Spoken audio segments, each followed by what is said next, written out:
बिस्मिल्लाहिर्रहमानिर्रहीम। मैं हूं अहमद अस्लान और आप देख रहे हैं नॉलेज रूम।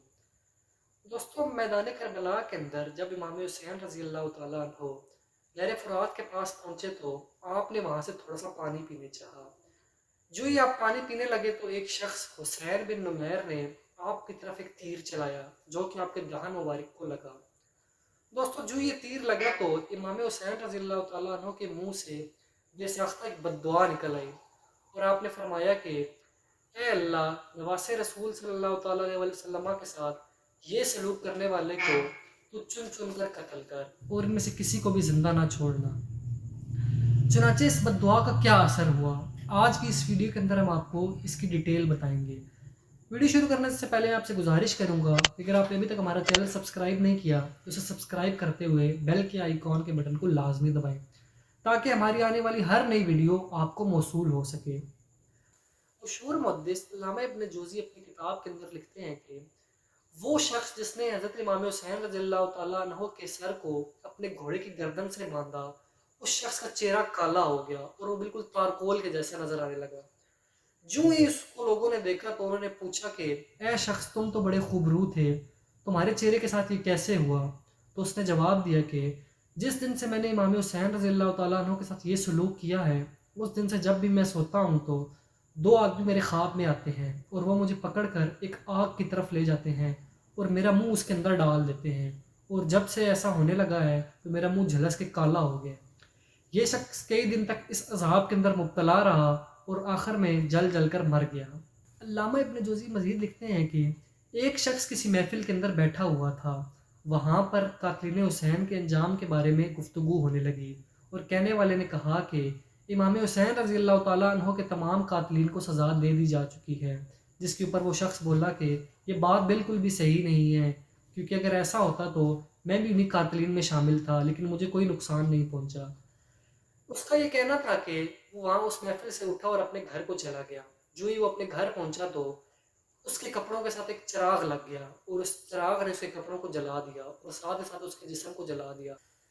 जिस रावी ने इस वाक़े को नकल किया है वो कहता है कि अल्लाह की कसम, अगले दिन मैंने उस शख्स को अपनी आंखों से कोयला बने हुए देखा था। दोस्तों, इसी तरह जिस शख्स ने इमाम हुसैन रज़ियल्लाहु तआला अन्हु के ऊपर पानी बंद किया था, उस शख्स को अल्लाह ताला ने एक ऐसी प्यास के अंदर मुब्तला कर दिया कि पानी पी पी कर उसका पेट ना भरता था। यहाँ तक कि पानी पी पी कर उसका पेट फट गया और वो इसी अजाब के अंदर वास्ले जहन्नम हुआ। दोस्तों, 66 हिजरी के अंदर एक शख्स जिसका नाम मुख्तार बिन सकफी था, ये उठा और इसने कातिलीन हुसैन से बदला लेने का फैसला किया। 66 हिजरी तकरीबन 5 साल बनते हैं जब इमाम हुसैन का कत्ल हुआ था, और 5 साल बाद इस शख्स ने ये नारा लगाया कि मैं इमाम हुसैन के कातिलीन का बदला लूंगा। देखते ही देखते कुछ ही अरसा के अंदर कूफा के लोग इसके साथ शामिल हो गए और इसने एक बहुत बड़ा लश्कर तैयार कर लिया। जो इसके पास ताकत आई तो इसने ये ऐलान किया कि कातिलीन हुसैन के अलावा हर शख्स को पनाह दी जाएगी और जो शख्स भी कातिलीन हुसैन में से किसी को देखे उसको वहीं कत्ल कर दे। चुनांचे इस बदले के अंदर बाज़ रवायात के मुताबिक 70,000 और बाज़ के मुताबिक 1,40,000 लोगों को कत्ल कर दिया गया। चुनांचे मुख्तार बिन सकफी ने एक दिन के अंदर 248 लोगों को कत्ल कर दिया। उमर बिन हज्जाज प्यास और गर्मी की शिद्दत में वहां से भाग निकला और ये भागते भागते गिर पड़ा और इसको ज़बह कर दिया गया। दोस्तों, इसी तरह शिमर बिन जोशन जिसने इमाम हुसैन रज़ी अल्लाह तआला अन्हु को शहीद किया था, उसको कत्ल कर दिया गया और उसकी लाश पर ऐसे ही घोड़े दौड़ाए गए जैसे उसने खानदानी आले बैत के लाशों के ऊपर दौड़ाए थे, और बाद में इसकी लाश को कुत्तों के आगे डाल दिया गया। दोस्तों, इसी तरह मालिक बिन बशीर को, जिसने हज़रत इमाम हुसैन रज़ी अल्लाह तआला अन्हु की टोपी उतारी थी, अपने दो साथियों समेत हाथ पाँव काट कर मैदान के अंदर फेंक दिया गया और ये वहाँ तड़प तड़प कर मर गया। इसी तरह दोस्तों, हज़रत मुस्लिम बिन अकील रज़ी अल्लाह तआला अन्हु के कातिल को भी जिंदा जला दिया गया। उमर बिन साद ये वो लानती शख्स था जो मैदान करबला के अंदर यजीदी लश्कर की क़यादत कर रहा था। चुनाचे मुख्तार बिन सकफी ने उमर बिन साद को अपने दरबार में तलब किया। उमर बिन साद की जगह उसका बेटा हाजिर हुआ और उसने कहा कि मेरा बाप गोशा नशीन हो गया है। जिसके ऊपर मुख्तार सकफी ने उसको जवाब दिया कि ए लानती, तुम्हारा बाप उस वक्त गोशा नशीन क्यों ना हुआ जब वो इमाम हुसैन का कत्ल कर रहा था। चुनाचे मुख्तार बिन सकफी ने उमर बिन साद को कत्ल करवाया और उसका सर अपने दरबार में लेकर आया और उसके बेटे के सामने उसका सर रख दिया। اور بعد میں پھر اس کے بیٹے کو بھی قتل کر دیا اور یہ اعلان کیا کہ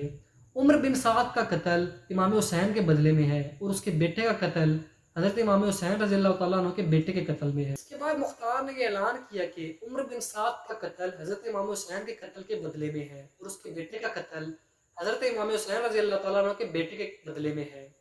اور بعد میں یہ اعلان کیا کہ ابھی بھی برابری نہیں ہوئی، کیونکہ اگر میں قریش کی 3/4 کو قتل کر دوں تب بھی امام حسین رضی اللہ تعالیٰ عنہ کی انگلی کے برابر نہیں ہوگا۔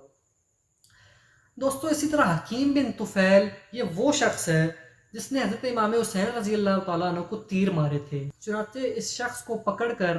کھڑا کیا گیا اور اس کو تیر مار مار کر چھلنی کر دیا گیا۔ دوستو اسی طرح زید بن رفعت وہ شخص ہے جس نے حضرت مسلم بن عقیل رضی اللہ تعالیٰ عنہ کے بیٹوں کو شہید کیا، چنانچہ اس کو پکڑ کر پہلے تیر مارے گئے، پھر اس کو پتھر مارے گئے اور بعد میں اس کو زندہ جلا دیا۔ اسی طرح سنان بن انس وہ شخص ہے جس نے حضرت امام حسین رضی اللہ تعالیٰ عنہ کا سر تن سے جدا کیا تھا، چنانچہ اس کو اس کے گھر سمیت تباہ کر دیا گیا۔ اسی طرح ابن زیاد جو کہ اس وقت کوفہ میں گورنر تھا اور جس کے حکم پر یہ سارا کا سارا معاملہ طے پایا تھا، وہ ان دنوں نہر فرات کے قریب 30,000 کا لشکر لے کر کہیں جا رہا تھا، چنانچہ مختار بن سقفی نے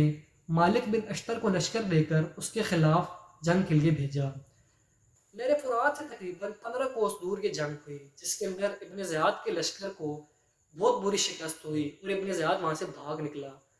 چنانچہ 67 ہجری کے اندر 10 محرم الحرام کے دن ابن زیاد کو ٹھیک اسی جگہ اور اسی وقت قتل کیا گیا جہاں پر حضرت امام حسین رضی اللہ تعالیٰ عنہ کو آج سے 6 سال پہلے شہید کیا گیا۔ مسلم بن عقبہ وہ شخص تھا جس نے یزید کے کہنے کے اوپر مدینہ منورہ اور بعد میں مکہ پر حملہ کیا۔ جب یہ شخص فوت ہوا تو اس کی قبر کو کھودا گیا تو اس میں دیکھا گیا کہ ایک سانپ اس کے نتنوں کے اندر گھسا ہوا ہے اور وہ اس کی ناک کو چوس رہا ہے۔ اسی طرح دوستوں وہ شخص جس نے امام حسین رضی اللہ تعالیٰ عنہ کی مزار مبارک کے اوپر ناپاکی کی تھی، وہ شخص بعد میں پاگل ہو گیا اور وہ کتوں کی طرح بھونکنے لگا، اور جب وہ فوت ہوا تو اس کی قبر سے بھی کتوں کے بھونکنے کی آواز آتی تھی۔ یزید حضرت امام حسین رضی اللہ تعالیٰ عنہ کو شہید کرنے کے بعد تقریباً 2 سال اور 8 ماہ تک اپنے اقتدار کے مزے لوٹتا رہا، اور یہ کولنج کے درد کے اندر 3 دن تک ایڑیاں رگڑتے رگڑتے مر گیا۔ آج اس کی قبر کے اوپر لوگوں نے فیکٹریاں بنائی ہوئی ہیں اور اس کے اندر وہ ایندھن جلاتے ہیں، تو گویا یہ یزید ہر روز آگ کے اندر جلتا ہے اور اس کی قبر کا نام و نشان بھی مٹ چکا ہے۔ اب آپ اس کو قدرت کی ستم ظریفی کہیں یا پھر ہماری بدقسمتی کہ آج کے دور کے اندر بھی اسی یزید لعین کو لوگ رضی اللہ تعالیٰ عنہ اور امیر المومنین کہنے کے لیے سر سے لے کر پاؤں تک کا زور لگا رہے ہیں اور بڑی بڑی کتابیں اور مناظرے کر رہے ہیں، لیکن آپ دیکھیں گے کہ جلد یا بدیر ان یزیدیوں کا بھی وہی حال ہوگا جو ان سے پہلوں کا ہوا تھا۔ اگر آپ کو ہماری یہ ویڈیو پسند آئی ہے تو اسے لائک کریں، اپنے دوستوں کے ساتھ شیئر کریں اور اپنی قیمتی رائے کو کمنٹ کے باکس میں لازمی لکھیں۔